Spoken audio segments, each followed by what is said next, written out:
Okay everybody, I hate to beat these tips to death, but doing this as a videography piece rather than just a normal build thread, I feel like I need to hit everything that would possibly give someone a little bit of grief. And if you haven't done any carving, if you're not a woodworker, you might have a little issue with this. However, this would be a great plane, believe it or not, for the first time builder. There's a few little challenging pieces like this that you have to get through, but there's only a very few. And for a glider of this quality, I think that's amazing. But anyhow, this is my end product with as far as the carving was concerned. And I wanted, because when you look at a picture, you really can't get the contours.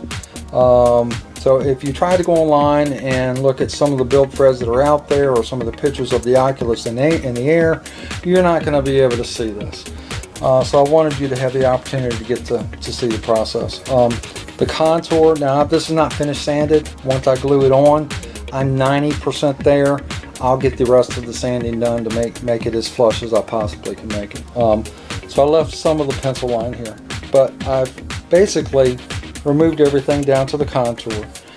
I am sloping backwards as far back as I can, coming down to this point on this edge, basically from the center to the point, from the center to the point, to get this contour.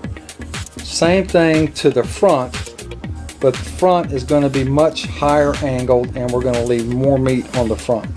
So we're basically slicing off the back and rounding over the front.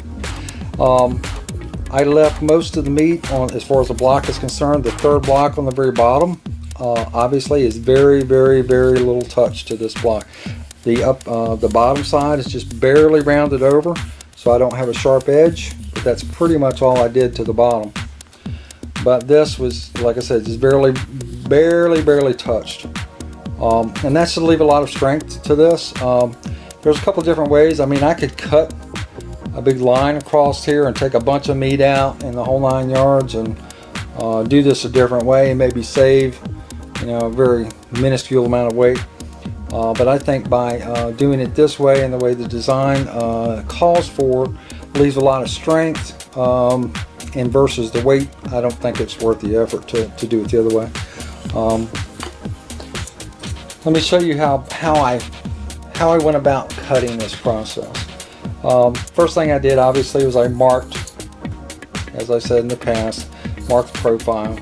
Then I removed straight across, cut straight across this board with my bandsaw, where this X is and where these X's are, and remove the excess meat, just straight across.